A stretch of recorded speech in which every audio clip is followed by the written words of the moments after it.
What's up guys, this is Austin for Billetworkz. Today we have a Focus ST. I'm going to show you how to install your Billetworkz shift knob and reverse lockout adapter.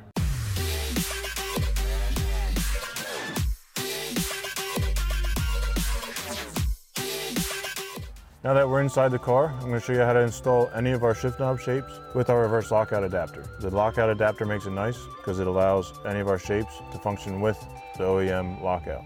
So first thing, we're going to remove the OEM shift knob.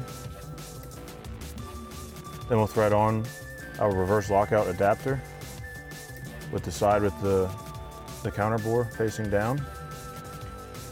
We'll spin that down far enough to where we can still engage reverse, but not too far.